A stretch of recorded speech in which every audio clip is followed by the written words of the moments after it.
Môj starý otec mi často hovorieval: Chlapče, pamätaj si, že zem je to jediné, čo má skutočnú hodnotu. Peniaze prídu a odídu, ale pôda zostáva. Keď sa dnes pozriem na náš vidiek, cítim hlbokú nostalgiu, ale aj smútok. Tam, kde kedysi voňala čerstvo pokosená tráva a z družstva sa ozýval veselý ruch, dnes stoja betónové múry a ulice sú tiché. Ako by sa z nich vytratil život, zmizla hrdosť na prácu vlastnými rukami. Vidiek totiž nikdy nebol len nejakou peknou kulisou pre víkendové chaty. Bol to motor našej sebestačnosti. Každá jedna záhrada, každé malé pole, každé družstvo, to všetko bola naša spoločná poistka.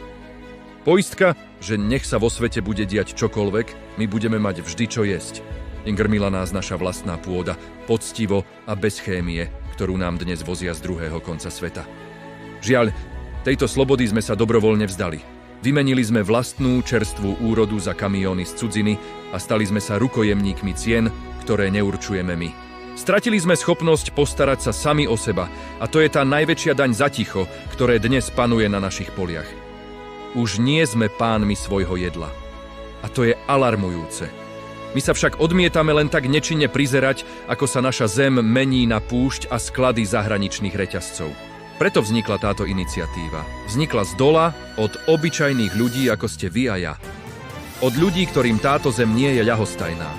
Je najvyšší čas vrátiť život späť do našich záhrad a na naše polia.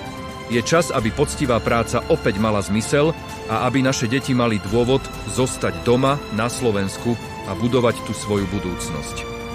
Nechceme, aby ďalšia generácia poznala mrkvu len z plastového obalu. Chceme, aby vedeli, ako chutí paradajka odtrhnutá priamo z kríčka, zohriata slnkom. Chceme obnoviť puto medzi človekom a pôdou. Nejde len o jedlo, ide o našu identitu, o našu kultúru a o našu slobodu. Ak vám tieto myšlienky rezonujú a cítite to rovnako, pridajte sa k nám. Zdieľajte toto video, hovorte o tom so svojimi susedmi, rodinou. Každý z nás môže prispieť. Či už tým, že si založí malú záhradku, podporí miestneho farmára, alebo sa pridá k našej iniciatíve.